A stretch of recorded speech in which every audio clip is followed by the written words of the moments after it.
everyone, today I'm going to be showing you the newest addition to my collection. I'm after getting some mourning geckos. So mourning geckos are a very small species of gecko. They're roughly 4 inches in length including their tail, and as babies they hatch out at less than an inch in size. Mourning geckos are kind of similar to crested geckos in the way of care. They require a humid environment, they do well in taller tanks rather than longer ones, and they eat the same sort of food.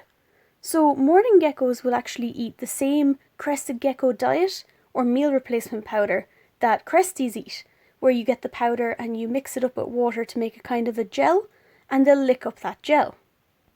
Mourning geckos like to eat insects as well. They'll eat pinhead crickets, which are really small crickets. You can usually get them wherever you get your insects. Usually if you ask for pinheads they can give them to you. Or they'll eat flightless fruit flies. Like a lot of species of geckos, these guys have the ability to drop their tail. So even though the angle isn't great here, you can see the gecko on the right has no tail. So she's just got a little bit of a stub. So she'll actually grow that tail back as she goes, but it'll grow back looking a little bit strange, like with most other geckos. These guys have sticky feet, so they can actually climb up smooth surfaces. So if you're ever going to keep these guys, make sure it's something that they cannot escape out of, because they will climb up to the top and get out of mesh screens or any little holes where you've got a thermostat poking in. They'll find their way out of it because they can climb up anything. One of the absolutely amazing, significant characteristic of these geckos is the fact that they are all female. There are no males in this species whatsoever, and they reproduce through parthenogenesis. So basically the females will lay eggs and the eggs will hatch, and the babies are essentially a clone of the mother. So they do not require any sort of sexual interactions, they do not require a male, and they're completely capable of just laying eggs on their own in the wild and reproducing like that.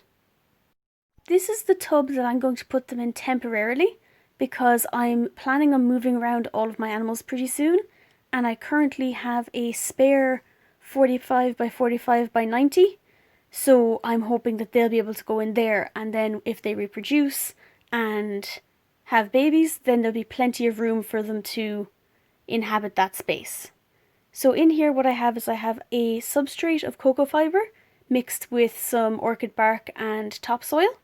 I have leaf matter for the cleanup crew, and I have some dwarf white isopods and springtails just to clean up any poop. The wood is some branches of sycamore from a forest that I'm nearby, and some bark is also from the sycamore trees as well. Sycamore is a reptile safe wood. If you're wanting to do a bioactive, or if you're wanting to collect wood from outdoors, then always check and make sure it's a type of wood that is not toxic to reptiles, especially if it gets warm, because you don't want to accidentally poison your reptiles when all you're trying to do is give them a better life. So shortly after this I put in some extra leaves, and they had plenty of hiding places, and later on that evening they went out and they started hunting for some small crickets I'd left in. There were a few crickets that were a little bit too big for them that I didn't realise were too big, and they were captured shortly thereafter and fed to my cresties instead.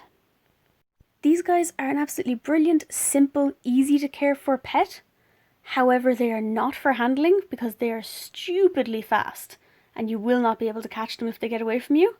And also, if you ever do get them, it's not a case of if they breed, and more like when they reproduce, because you're going to end up with eggs, you're going to end up with babies, so just be prepared for that, or have someone or somewhere that is willing to take them off you when you have too many to handle. So these are adult mourning geckos, and now I'm going to show you the 2 babies I got. The babies are ridiculously tiny.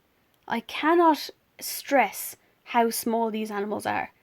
My hand is fairly small. These guys are tiny. So that's just an ordinary cap from a 500ml bottle of 7-Up, and it's big enough for, I'd say, 4 of them to sit inside. They are so small. You technically do not have to separate the babies from the adults. However, I personally wanted to, because I want to keep an eye on the babies. I want to know roughly how fast they grow. I want to make sure they're eating because they're my first 2. I want to make sure that everything's okay with them. So I have them in separate little tubs for now until I can upgrade everyone to the big enclosure. Once the big enclosure is ready to go, I'll put everyone in there at once and make sure there's enough hiding places. And like someone I know said to me at one point, no see 'em, no eat 'em. They don't see them, they're not going to eat the babies. So everyone will be fine, safe, happy, and can live together in a little bioactive setup together. At the time I was taking this video, I had the 2 babies in separate little tubs, which they still are, and they had their cap for their food and just a bit of moss because that's what they came in. However, currently they're also on the same sort of substrate as the adults. They've got some cocoa fibre and orchid bark mixed together and topsoil with a cleanup crew in it and a few leaves, and they're using the leaves kind of like hides to hide under because they're so small they can get inside the curled up dead leaves. And they seem happy enough. They're eating and they're pooping and they're doing everything they're meant to, so I'm hopeful that everyone will be happy and grand and then I can upgrade them as soon as I can.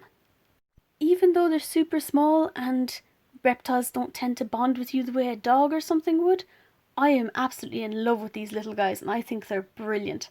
I love to just sit there and watch them darting around the place hunting for flies and crickets, and I think they're just adorable. I think they're great. I absolutely love these little guys and I'm super interested in the way they breed, so I'm looking forward to having babies of my own, and I will update everyone, so thank you for watching.